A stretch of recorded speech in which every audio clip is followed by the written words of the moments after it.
I try to portray that I'm strong, but maybe there is really grief. I don't know. So maybe it's a good question for me to ask you. Yeah. The definition, situation, baka I'm feeling it in part of my life, but I'm just ignoring it or siguro faking my way of saying I'm not in grief. And the grief will not go away. Like my dad passed away. Paano kung mababalik si Papa? Pero pag natatandaan ko, even now, sometimes in my webinars, napapaiyak ako. But the difference is, it's not as intense, as heavy, but it will always be there because grief is also very connected with love. Ano pa? Auntie, Yes. since Chinese ka naman, magtatanong ako ng Chinese question about grief.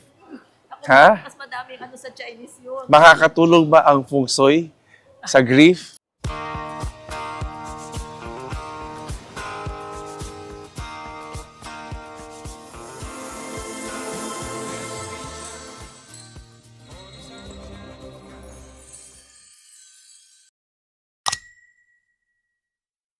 This is Rio of Wellness by Annabel, and we're very privileged today to be here at Hotel Elizabeth San Vicente, Palawan. And I was able to grab a very handsome, competent young man, but taken. Good afternoon, Jerico. Yes, Achi, Annabel. How can I be of service? Jericho, since you have a very charming and well-liked personality, I thought that it will be a help for us in Rio of Wellness. Our advocacy is to help people transition to the different life stage, the advocacy on grief, making grief a safe space, to remove the stigma on grief, and also seeking counseling. And it's such a privilege that with your busy schedule, you've given us time here. And part of this also of our advocacy, one of our goals is also to stir up spirituality of thanksgiving, gratitude, and also to create wellness. We started with Rio of Grief. After 2 years, we felt that we need to expand and help people who have transitioned to be a more holistic life. So we changed our name from Rio of Grief to Rio of Wellness. And I'm just curious, when you talk about grief, what comes into mind? Actually, the question I wanted to ask is, can you explain to me what grief Yeah. means? Oh, yeah. I love that. I like. Because such a person like me, I don't know if I'm ignorant to grief or if I am just siguro, well, maybe ignorant to grief or like to not talk or to feel like there's grief in my life. Maybe I try to portray that I'm strong, but maybe there is really grief. I don't know. So maybe it's a good question for me to ask you. Yeah. The definition, situation, baka I'm feeling it in part of my life, but I'm just ignoring it or siguro faking my way of saying I'm not in grief. Well, that's already a very insightful question because people think grief is just about death. And the most painful grief and the worst grief is loss of a loved one. And and one is the permanent loss in the sense of physical loss that they are not present. But there are other also aspects of grief that is not as intense as death of a loved one, but also very painful, like separation, yeah, and divorce, betrayal, fight with friends. But that's on relational level. Mm-hmm. But there's also grief when there's the loss of business. There's like calamities when there's fire, opportunities like uh, I'm not able to go to my dream university or I'm not able to achieve my dream goals. That's also grief. So whenever in the Western world, usually they associate grief with death in a metaphor sense. But I like to use loss in the Filipino context because it's easier to understand nawalan ka ng asawa, nawalan ng tatay, nawalan ng kapatid, nawalan ng pagkakataon, nawalan ng um, opportunity, nawalan ng dream. Even sometimes you're anticipating something at hindi nangyari, it's also a loss. But people do not understand that that's also a grief. Kaya nalulungkot ang tao. And sadness is part of it. Sadness is part of grief. And hindi maaalis yun kasi may malungkot na nangyari. May hindi maganda nangyari. And so that's why some people come for counseling. And the thing is, they want to get out of that grief. They want to feel happy again. They want to be like before. But it's it cannot be like before because something has changed.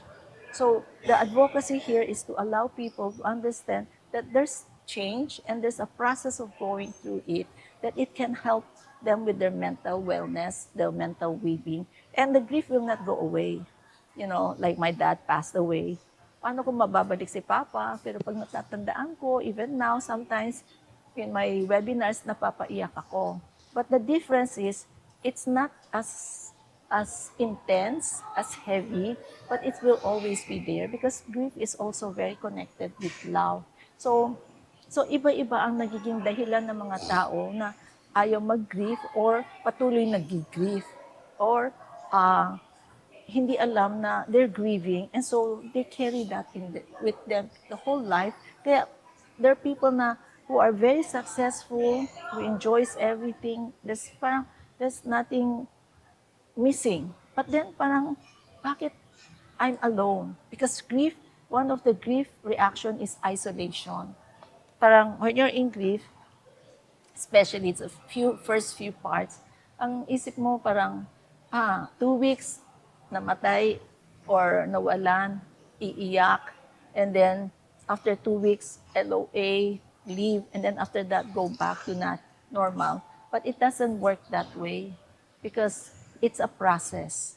It's a process, the whole process of going through grief and coming out of it. So I have other webinars where I said the 5 stages of grief, which is like, focusing on it.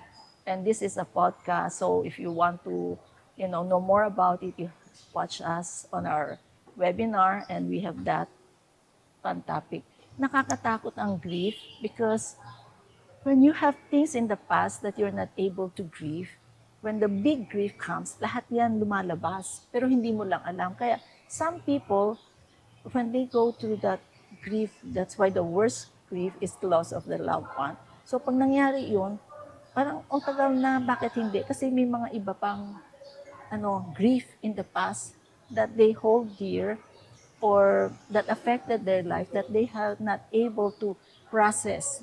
That's why we don't say move on. Kasi you don't move on, you process and you move through it and you move out of it. You don't just like, write it out, ganyan. So that's a very beautiful question and it's very, very complex. But also it also reflects your deep thinking about what grief is. Hindi naman ganun ka-deep yung tanong ko. Pero it's a good Yeah. explanation of the basic question of, what is the definition of grief? Yeah. Siguro. What are the misconception when people talk about grief? Ang galing mo. Auntie Annabel. Ate lang, di ba? Ha? Achi.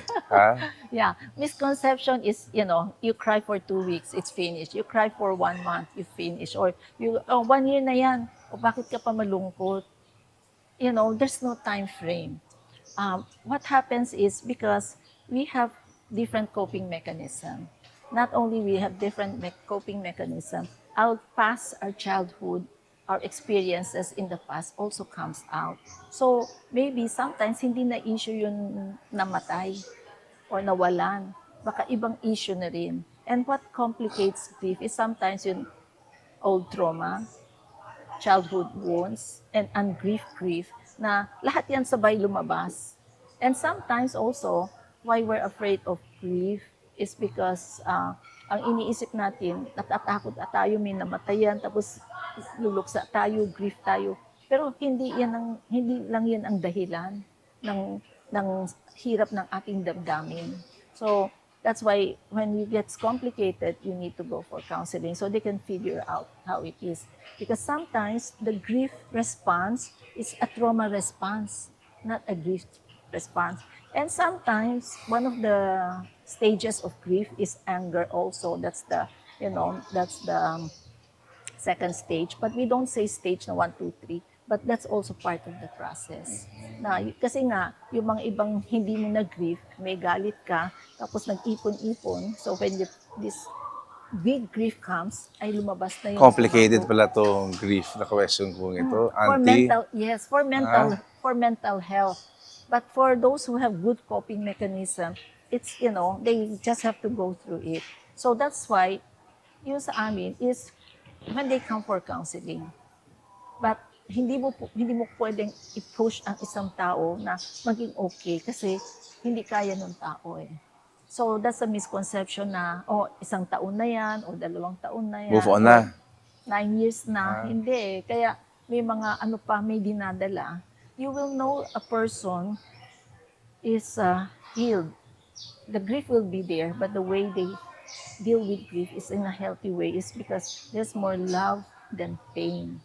In the beginning, there's pure pain. But as it, transition, as it evolves, there's more love, there's more gratitude for the life that the person has given to the loved ones. And another thing is when they start to find meaning in and in their life without the loved one anymore. So kasi sa umpisa, syempre dikit nakadikit yung buhay natin sa sino man. And mhm. then pag nag-spread yan, we get dysregulated of balance because now how do we live our life without that person? 'Di ba? Or that incident or that dream or that hope. And then doon inaano mo na okay, the figuring out is very very difficult. Another thing, sa grief, misconception nila, sasabihin nila, but ito, 1 taon, ito, 2 taon, or ito, 1 buwan, okay na. So there's no no comparison. You cannot compare. Kanya-kanya. Oh, exactly. Kanya-kanyang diskarte din. Well, Kanya-kanyang diskarte nga. Kaya yung sinasabi mo parang, well, kanya-kanya rin naman kasi kung gaano ka-close. Kung exactly. gaano kalalim yung Exactly. relationship, kung Yes. gaano ka, gano'n yung Impactful sa kanyang sinasabi, o life, oo. kung gaano And niya rin ka-love, di ba? yes, and kung anong relationship din. Kung magkaaway, pwede rin, ito, wala na akong kaaway, pwedeng ano pa rin, yung galit, nandyan pa. Kasi iba-iba ang ano ng tao, temperament, personality. So, yan isa, yung no comparison, no judgment. Kasi sobrang sakit, they are doing what they can do Kanya-kanya to rin yung yung basically, pag-relief, yes, kanya-kanya rin ang way of how to to handle it, handle yeah. Kasi they're finding, grief, di ba? they're Merong finding, vocal, merong hindi, may nagtatago, may umiiyak, may hindi, exactly, may very feeling good, strong, merong yes. hindi naman feeling strong, merong gusto ipakita na nag-grief, meron May, naman na gusto in private siya yeah, nagluluksa, or may, ayun di na, ba? pahinga muna ako, Merong gusto napagod ako. lumalabas para makalimutan, merong sigurong nagtatago at nagmumukmuk din, di ba, Yeah, auntie? that's very good, yes, exactly. Tama. That's why there's no one way of grieving. Well, I'm just picking up from what you said. So, Yeah, thank you helpful for ka talaga, summarizing auntie. it. Ang galing. Galing-galing Oo mo. nga eh. Now I have Oo. a big, well, not a big understanding, but I'm more kind of about what you said about grief. So there's no time frame. Hindi mo Yes, pwedeng yes, yes, i-compare. yes, Kasi like yes. my dad and my mom, they've been married for 64 years. And then may nagko-comment, 3 taon na, ba't malungkot pa yung nanay mo? Parang, 64 years, anong gusto mo sa 3 taon? Siguro, Di auntie, ba? ang mga magandang matanong dyan is, syempre, people have a way of looking at things Yes. differently, di ba? Yeah. So, meron mga tao na, namatayan lang yan dapat lumabas ka. Yeah. O biglang iba naman sabihin, bakit lumalabas yan? Yes, exactly. Namatayan yan, tapos nagbabakasyon na. Di Oo, ba? I think yes, that's a big right. misconception Yes, that that's people need exactly. to understand That's right. how And kaya, to handle and how to respect people's way of handling dealing with the grief pain. siguro, di ba? Oo. And pain, di ba? Yeah, kasi yun ang pag tinitingnan mo yun, pain ng tao, maiintindihan mo. Kasi I have like a friend, the father passed away. And then, wala pa 1 buwan, then there's a get-together, party, dance pa, pumunta. And we can be on the understanding na, siguro pag nasa bahay ko, malungkot ako, I need the energy. But then some other na, I'm so exhausted with everything, para I just want that space so I can figure out things. So iba-iba. And that's a very good question. So that's one misconception, that there's a time limit. There's a way Malalaman mo to lang na, handle it o hindi, you know. oo. Ang kailangan mo lang malaman na you go for counseling is when the person is not able to function in the everyday life, you know. And then it's too long already, na it's as if when I talk to somebody, kahapon lang namatay, yun need goes, that need goes for counseling. But yun, matagal, 5 taon na, tapos minsan-minsan naalala mo, normal yun. Paminsan-minsan napapaiyak ka pa, normal yun. Paminsan-minsan namimiss mo, normal yun. Pero yung pagkausap mo na, kala mo kahapon pa lang, that one, that needs process, because that's something else aside from the loss of the loved one. Tama. Yan, Okay. sa integrated. So yung dalawa ang pinaka-maano na inisip pa, okay, grief ka lang, tapos iyak-iyak ka lang, tapos na ang grief. You know? And isa pang misconception nila, hindi na masyado ngayon, pero yung pag namatayan, it's something negative na wag pag-usapan, nakakahiya. And that's one of our advocacy, that to remove the stigma that death is part of life. Yes. Yes. And so, mahirap tanggapin, pero wala eh. Wala. Si Well, that's Jesus the lang ang evolution of nag-resurrect. life, di ba? That's the Yes. evolution of And life. then that's how we, grow also. And that's how we live lives. Kasi parang kung forever 17 years old ka, 20 years old, you're not also able to live life. So once we also have that understanding na, death is also part of life, we can also prepare our life better. We could appreciate more things. Ano pa? Auntie, Yes. since Chinese ka naman, pagtatanong ako ng Chinese question about grief. Ha? Mas madami sa Chinese yun. Makakatulong ba ang feng shui sa grief? Lahat naman tayo mamamatay eh. Pero sometimes, di ba, feng shui just makes it siguro aligned or makes it more. Well, that's what people say. That's why I want to ask you.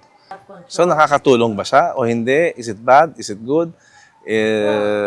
Depende sa how people look at it. You don't feng shui. No, I totally don't. That's why parang they were telling me, it's like one nga, you go to, away. Tapos huwag ka magpaalam. Naku kasi facing north eh, auntie, kaya ganyan eh, hindi ka makagrief ng maayos eh. Maka-move on, dapat facing south yung bahay mo, auntie. Pwede ba yun? Siguro kung nag-facing south sila, tapos mag-shift ang mind nila, maybe it Naku, walang waterfalls yung harap ng bahay, auntie. kung naniniwala ka nga doon, tapos naglagay ka ng waterfall, it change your perspective. So pwede naman makatulong, basta, you do whatever you can to help you Pero ang grieve hindi na better. maganda nga doon is Doon ko maasa. Yes, and you let that rule your life. Yeah. Which So, is, not good. You're not fixing the internal, but you're just very good para sa external. do the external thing. So, yeah. So that's a very good question. The ritual is external. Even feng shui is external, just like you say, di ba, nasa loob. Now, grief and mourning. Mourning is external. We wear black, we find the novena, we do all these things. This is external expression of our loss, of our pain. It's important because it helps us, in the meantime, cope with the very, very painful situation. But grief is very hidden, internal. So when you say you're grieving, it's internal. Di ba, parang nabugbog yun ang legs mo. So walang sugat, walang cast, wala. But then when you walk, you feel the pain. But so grief is very internal, and that's why grief is very hidden. So kailangan talaga when you do feng shui, it's just something that but you do not depend on it fully to grieve. Yes, Ganun yung sinasabi mo, di ba? Yeah, kasi yung feng shui, literally in Chinese, is feng, air, shui is water. So it basically is the harmony of the environment. So technically, it is really the nature, the harmony, di ba? Like it's common sense that you should be facing north kasi pag south, mainit ang hapon. And then when you open the window for the door, pag ganyan, parang safety, panong dalawang pinto, saan mo lalagay yung kama mo sa gitna. Parang all this, they has a lot of common sense because feng shui feng is air, shui is water, the harmony of air and water. So that's how it started. But then Okay. when it became simplistic, basta itong ganito, nagiging ganito, then it got into other meanings. Ganyan. So we're talking about, which was very good question and statement you said earlier, that you might be grieving that you don't know, because grief is very hidden. So only, and that's why the grief advocacy is to let you become aware. If you're grieving, you can do something, because grief can only be healed by grieving Okay. and Okay. feeling the feeling. So Okay. once you're always repressing it, that's how people get depressed. Because when you have a feeling and you repress it and keep on repressing those feelings, then become depressed. Now, there are uncomfortable feelings, but how do we deal with uncomfortable feelings? It's first to acknowledge it. Okay, I'm afraid of this. Okay, I feel the fear. I embrace that fear. I know I'm afraid. Now, once you do that, that sensation, the nervous system of fear will disappear. I tell you, maybe if it's very severe, two, three times, and then it will go away. But without acknowledging it, you will just be reacting out of fear. Okay. And then when it goes, then your mind will become clear. Then you can handle it. Okay, Okay. I'm afraid of this. Okay, nawala na yung fear, nawala na yung tension, nawala na yung blindness there. Then what can I do? That will come in very clear for you. So a lot of people, they don't like the challenging, uncomfortable feeling. So they're pushing it, they're fighting it. So they just end up there, not being able to move forward or do a Okay. resolution how to handle that. Okay, auntie, Wow. question again. Ha, Okay, pwede isa pa? sige, no problem. Maski na As ilan. a person who runs a company, Oo. how can companies, corporations, HR managers try to develop siguro pro-employee company, how to do like a simple siguro things to do when we are handling people, employees with grief. In a corporate standpoint, ano ba ang pwedeng maitulong ng HR, presidente to help Oh, that's a employees cope beautiful. with their grief? Yeah, Loss thank of the you. family, like a Yeah, thank parent, a you. husband, Yeah. or a son or a child. I think what happens is, okay, we can do, there are two things. One in immediate. Yung immediate is uh, looking at the individual. Kasi we all grieve differently, di ba? So that individual, ano yung Oh, pero causing that auntie, person company in your... to, hindi naman pwede 500 yung empleyado No, ko, lahat specific specific. to one. But, in a No, well, general sense yeah. of how to run the Okay, because I HR, was looking at, oo. the key O people. kasi hindi naman Okay, pwedeng 500 employees, oo, 500 styles, yeah. naging psychiatrist pa So, tayo everyday, di ba? yeah, I think, Pero what's oo. a way to standardize to help handle grieving employees in the Kasi ang ano company? nga doon, hindi ba, each grieve differently at saka iba-ibang Oo, status oo. nila. So, you can have set, usually, if we're on the grassroots level, it's really financial. Whether hindi nila maburo, may utang sa hospital, or yung anak nila hindi Yes, to mapapaaral. help alleviate the no stress, Yeah, right. So those are our security and safety, especially if a breadwinner. So paano na yung livelihood nila, paano na yun. So that's very basic, fundamental. But at the same time, for the well-being also the company, also in a good, harmonious relationship, is also setting in some, like, information about what a person, when a person is going through grief, so that kung minsan maano nila alam nila paano i-handle, na they won't take it personally, para kumbaga itong tao may dinadaanan, and then sometimes they need to change to a position wherein they can function better as where they are, and then pag dumaan na yung proseso nila, they become better person, and then you can put them back also in position. So I had the last counseling nga eh. She was supervisory, and was na ano niya, when she came home, patay na asawa niya, and she felt so guilty that she was taking on a lot of work, and then so nag-request siya ng downgrade. And the company was like very understanding, but she said, I like to be isolated. I don't want to talk anyone. So sabi niya, position ko ngayon nga, wala na akong kausap. But see, when she went for counseling, it was the self-blame, the guilt. So when that was processed, mas ano na siya, mas nawala na yun. He's not putting so hard on herself na, oh, I should have been there. If I didn't go to work that day, he must have been alive. So those are the things that you come for counseling, that we help them, shift their mind and look at other perspective. Even though people will say, wala, hindi mo, wala sa kamay mo, but the skill there is, understanding the process and the delivery and all these things that they have to do there, so that they come out, coming out on their own na. At the end, sabi ko, so anong naano mo sa session? Siguro, dapat hindi ako masyadong mag-self-blame. So, that liberates her. That allows her to have strength. Okay. Yeah. Wow. Ano pa? So much information, Auntie. I know. Grabe, Oo, ang galing di mo. ba?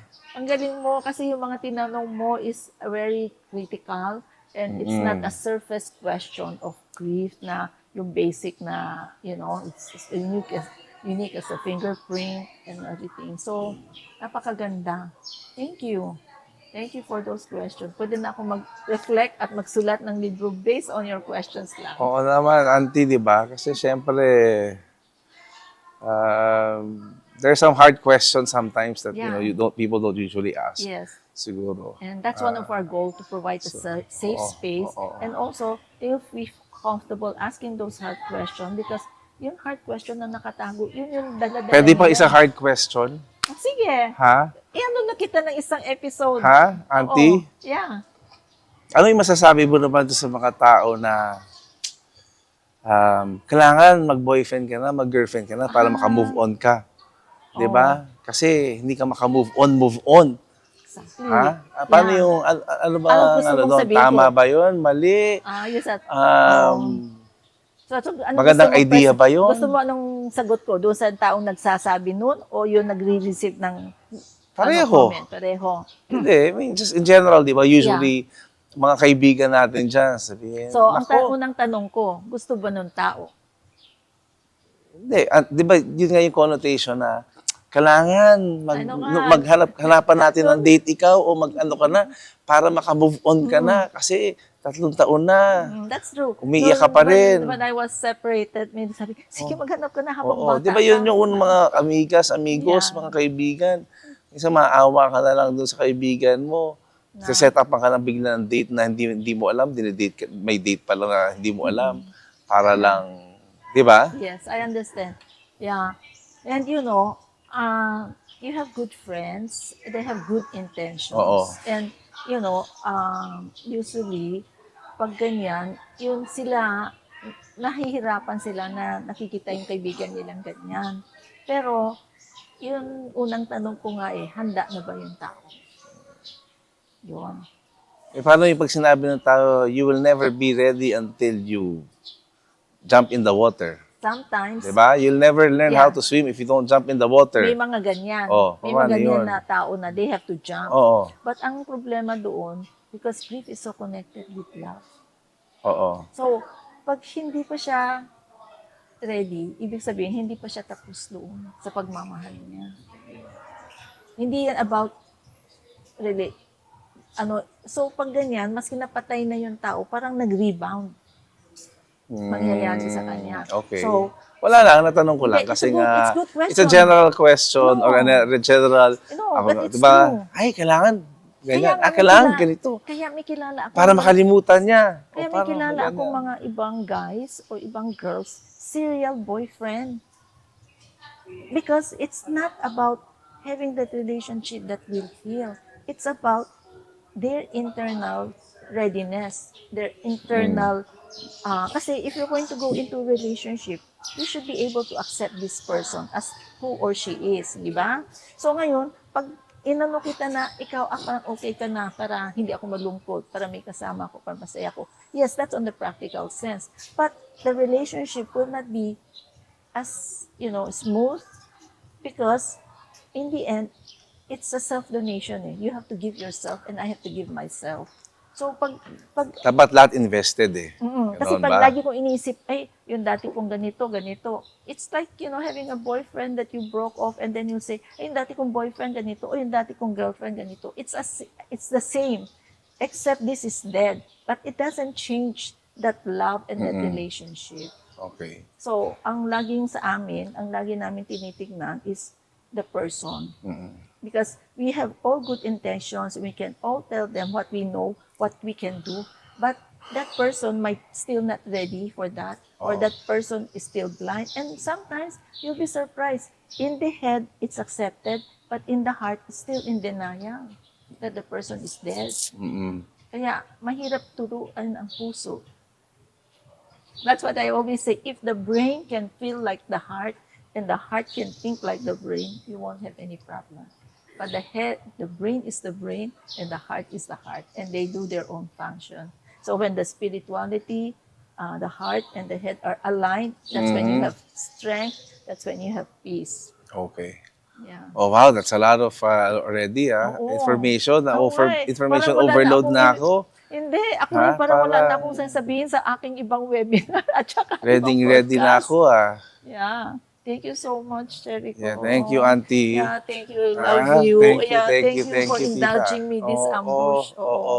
Thank you Eh, so basta much. anything for my auntie. Yeah, and also me. Beautiful Yeah. auntie. Yeah, and also congratulations to this opening, this inauguration. Yes, thank you for the Yeah. support always. Yeah. Thank you, Jericho, for these beautiful, frequently asked questions. They're very meaningful, they're very helpful, and very, very insightful. I hope that it can help a lot of people. If you have any questions, please send in through our email or our comments or to our Facebook. This is Rio of Wellness Podcast by Annabel Uy. Grieving fully, living fully, loving fully, living life with love.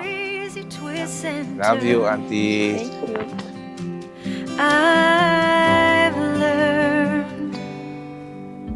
Listen to your heart as it whispers where you need to go, and always look up. Make somebody smile every chance you get, and don't forget you're already